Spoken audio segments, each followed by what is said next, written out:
Today on Tikifire Toy Review, Star Wars Rebels Imperial Troop Transport.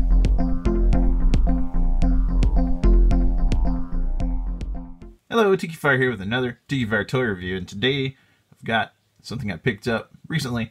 This is the Star Wars Rebels Imperial Troop Transport. This came out about, I guess, 6 to 8 months ago, something like that. It was back before last Christmas. And I never did see it at the store. Go figure. Never did find this. I found the Inquisitor's TIE Interceptor at Toys R Us, and they had a special pack-in of the Inquisitor himself, but I never did see this one, and I always liked the Imperial Troop Transport from Star Wars, and this one is loosely based on the old one, which I actually have a loose copy of that I bought at a flea market back when I was a kid, back in the early 80s. And so when I saw they were coming out with this and saw it in the Star Wars Rebels show, I was like, that'd be cool to have. But I never did see it. And then I saw on rebelscum.com, saw on their forums, which I go in there and I'm a member of their forums and I peruse them occasionally, saw they were putting these at TJ Maxx. So I drove over to my nearest TJ Maxx, which is about 10 miles away, and looky here what I found. And it was only $19.99. Now it says compare it $30, but if I remember right, it's worth like $19.99 at Toys R Us. So yeah, come on.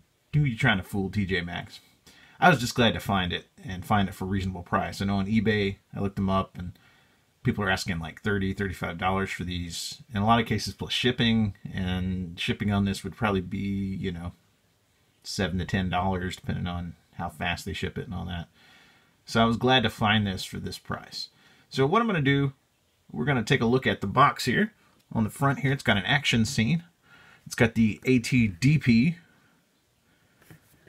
in the background there, a couple of those. It's got stormtroopers in the little pods on the side, and they're firing their lasers.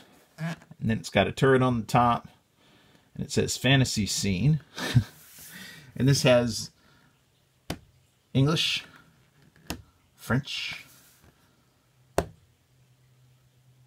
I believe that's Spanish.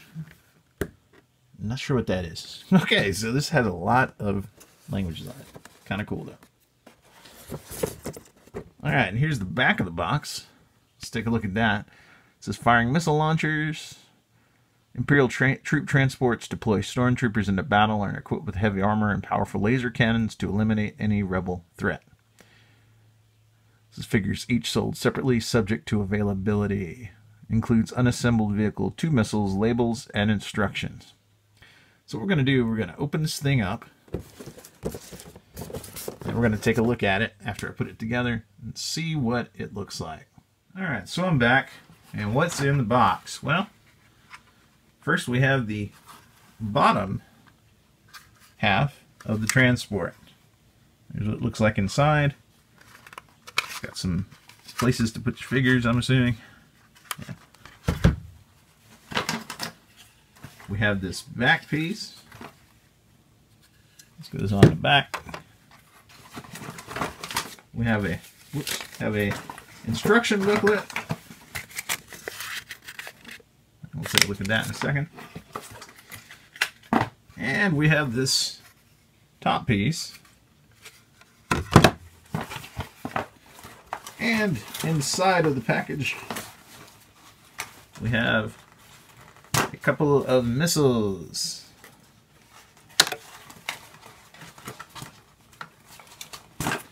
And we have a sticker sheet, which I lost.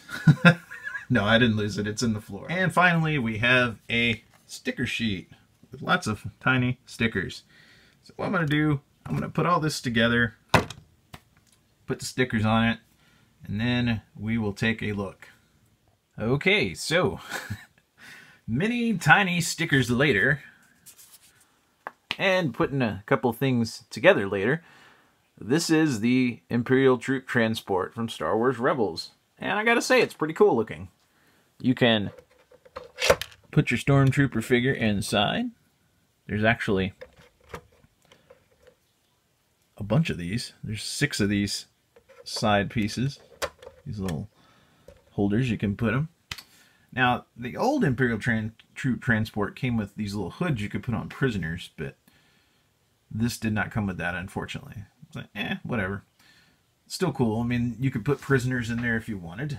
Oh no, they've captured Sabine. Of course, she's still got her gun, so she can probably shoot her way out. I don't know.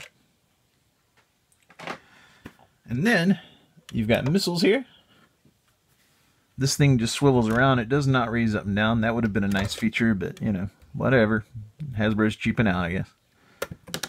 There you go. The missile fires. And then locks back in. And if you're a child of the 70s like me, you probably are still amazed that they allowed them to put missile fires in these things. Like spring-loaded missiles after the big brouhaha over Battlestar Galactica toys back in the day. Yeah, whatever.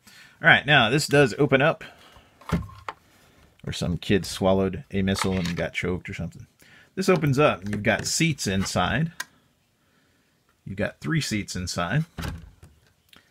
I don't have a driver. They didn't make a driver for this.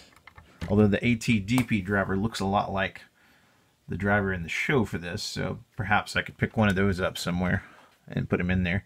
But you can put one figure here.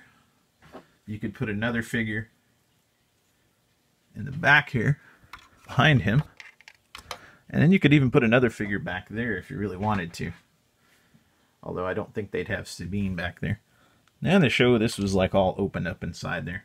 And then you can shut it. So that's kind of cool. Now it does have these little movable cannons, laser guns, whatever on the front. It does look pretty much the same on the other side.